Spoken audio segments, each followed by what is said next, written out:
Fact number 1, যদি কখনো দেখেন যে কেউ আপনার সাথে কথা বলার সময় কিছুক্ষণ পর পর তার চুল ঠিক করছে, তাহলে সম্ভাবনা আছে যে সে আপনাকে অনেকটাই পছন্দ করে।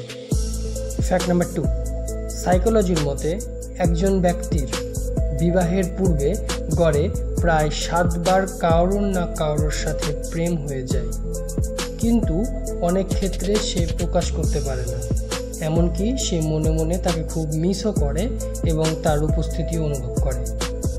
ফ্যাক্ট নাম্বার 3, আপনি কি জানেন আপনি যার সাথে যত বেশি কথা বলবেন সম্ভাবনা আছে যে আপনারা তত বেশি কাছাকাছি আসবেন, এমনকি আপনারা একে অপরের প্রেমেও পড়ে যেতে পারেন।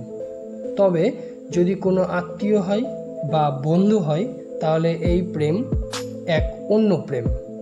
এই প্রেম মানে লাভার নয়, এই প্রেম মানে হলো সম্পর্ক মজবুতের প্রেম। ফ্যাক্ট নাম্বার 4, মানুষের জীবনে প্রেম নামক জিনিসটা গড়ে 18 বছর বয়সেই আছে।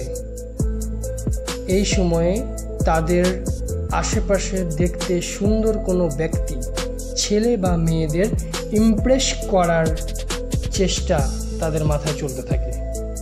আবার এই বয়সে অনেক ছেলে মেয়ে সিনেমার নায়ক নায়িকাদের প্রেমে পড়ে যান, কিন্তু আর একটু বয়স বাড়ার সাথে সাথেই সেই ছেলে মেয়েগুলোই সুন্দর এবং ভালো আচরণযুক্ত সাথীর খোঁজ করতে থাকে।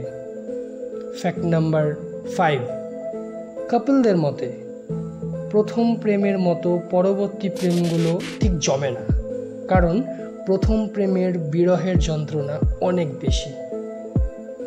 ফ্যাক্ট নাম্বার 6, আপনি কি জানেন বিয়ের আংটিটি বাম হাতের তৃতীয় আঙুলে কেন পরানো হয়?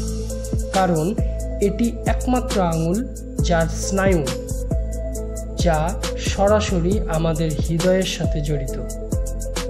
ফ্যাক্ট নাম্বার 7, আপনি কি জানেন মনোবিজ্ঞানীদের মতে আপনি আপনার ভালোবাসাকে যতটাই লুকিয়ে রাখতে চাইবেন আপনার ভালোবাসা ততটাই বাইরে বেরিয়ে আসতে চাইবে।